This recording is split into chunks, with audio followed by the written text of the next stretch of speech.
he's probably the most famous person in the world. And him and Donald Trump. Donald Yeah. Trump probably more famous. Yeah, right. He's Yeah. probably more famous than Two of Putin. them. But Putin Yeah. has an army and nuclears. Right. So, thank you.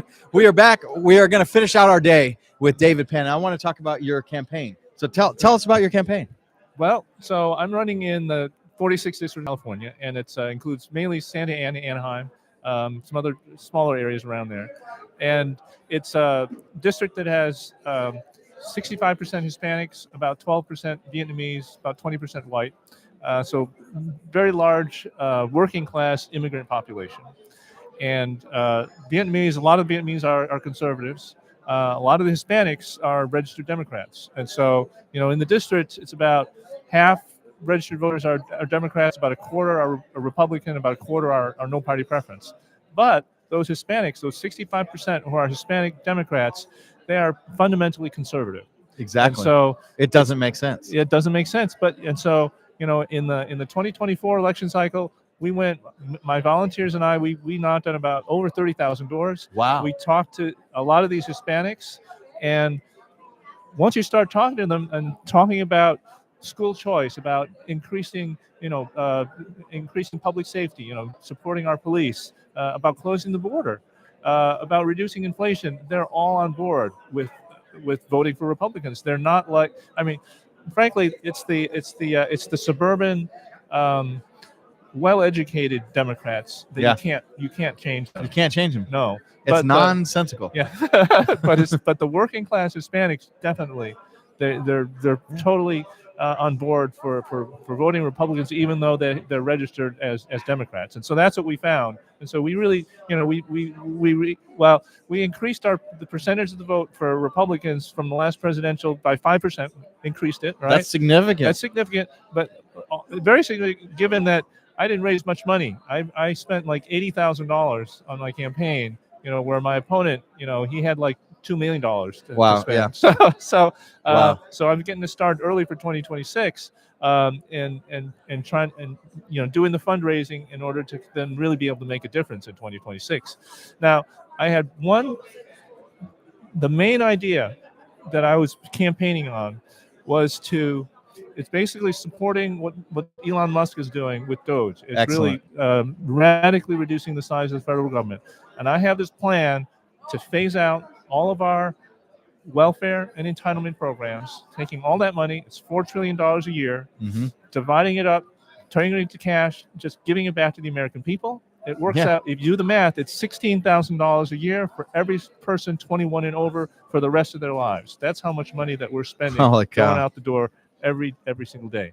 That's crazy. And so people are on board with this. Democrats, Republicans, everybody likes this plan, right? Because it totally makes sense. We don't, what's the point of giving the federal government all this money to spend it for us, right? Well, they're just grifting on it, which is exactly what Elon is showing. Exactly. So just turn it into cash, give it back to people, and it provides, it's an immediate tax cut for everybody. It's a permanent one. Yeah. And then, but it's coupled with this idea of a negative income tax. I don't know, Milton Friedman had this idea back in like 1969 in his book Capitalism and Freedom. And the idea is I'm a big fan of Milton Friedman. Yeah, he's fantastic, right? And so he had this idea. This is, Johnson had barely passed the Great Society programs, all these welfare programs, and he realized early on, by 1969, this is the wrong way to go. And he said the best way to change it is to dissolve that and just turn it into this, what he called this negative income tax, which would, reduce taxes, but also, people at the very bottom, they would get a refund on this, right? So Charles Murray picked up that same idea. He called it universal basic income, right? And it's a word that a lot of Republicans don't like, right? But it's actually originated with Milton Friedman. It's a conservative policy. It's a fundamentally conservative policy. When did Milton Friedman write about that? This was in his book, Capitalism and Freedom. I think it came out 1969. I need to read that. Yeah, you get that book. But also, Charles Murray had this book called In Our Hands. Charles Murray, right? He's architect of the of Reagan's reform of welfare system. But again, he said it didn't go far enough. We need to just dissolve that whole system. And the way I've got it planned out, anybody that's 37 and older guarantee their current Medicare, Social Security benefits, right? If they want to choose that path. Even the now, that doesn't cut off at 170, does it? I'm joking because of the 170. So there was. Apparently, we're paying Social Security to the Civil War veterans. Yes, exactly. So, but the idea is, in order to save the system for older people, we need to reform the system for the younger people, right? Makes sense. You've got a basically a pension system that's totally, unsustainable. You have to guarantee the people you've already made promises to, but for the younger people, you get a new system, and the new system is we're going to start giving you this $16,000 a year right away. Day one, and you save your own retirement money. But we're gonna use this to replace everything else. No more food stamps, no more student loans, no more unemployment insurance. It's all built in already into the $16,000 a year every individual should start getting, and then they can decide what they want to do with it. If they want to use that to they should be using to fund their retirement, but they can use it to buy a house. They can use it to start a business. And it's about turning the money right now that we're giving to people who are not working, right, and who are just consuming that money, giving it to the young people who will take that money and they'll invest that money. And that's investment for the future. That's taking money that right now is just being thrown out the window and turning it into real investments. One of the problems because I try and teach a lot of people how to make investments. Yeah. And to make investments. Yeah. And Dave Ramsey spends a lot of. Are you a fan of Dave Ramsey at all? I don't. But one of his issues is that it's behavior that needs to correct in people. That's good. And that no matter how much money that they have, the amount of money that they have doesn't matter. It's that they won't change their behavior. Mm-hmm.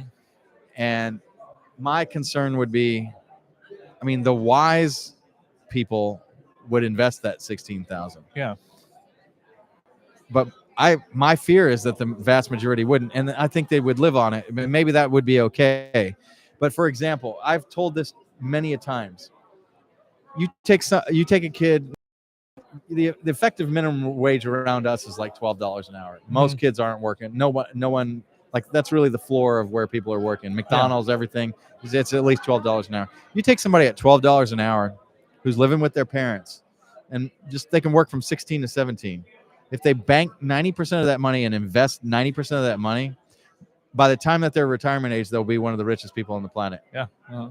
That means like they live on 10% from 16 to 17, and they bank 90% of that money. Yeah. And then they just allow that to accrue compound interest. Right. Yeah. And then they never have to invest again for the rest of their life. Oh. And they'll be among the richest people on the planet.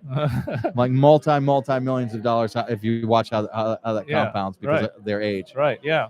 And it's the behavior. Right. Is what is there to and there are people out there that as soon as you give them money, they will never be able to do anything except immediately spend or waste it.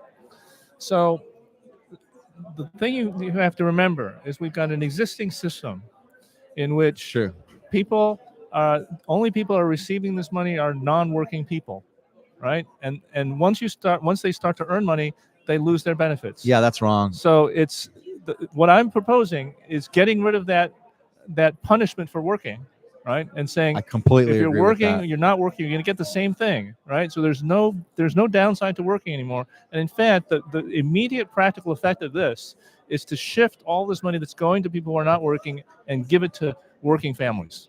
Mm-hmm. Right? That's the immediate practical effect. We're going to support working families with money that right now is coming out of their pockets and going to all these people who are not working. It certainly would not be a worse system that we have. No, it would.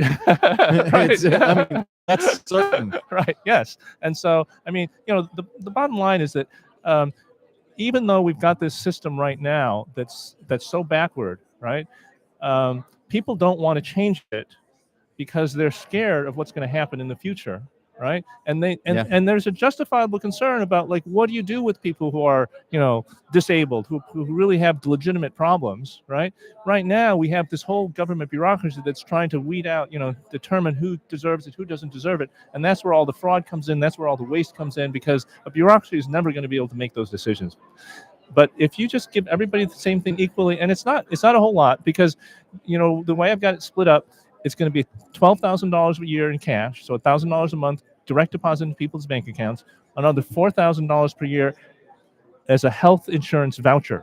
So we're replacing Medicare and Medicaid and creating universal health care, but a totally private market-based system, right?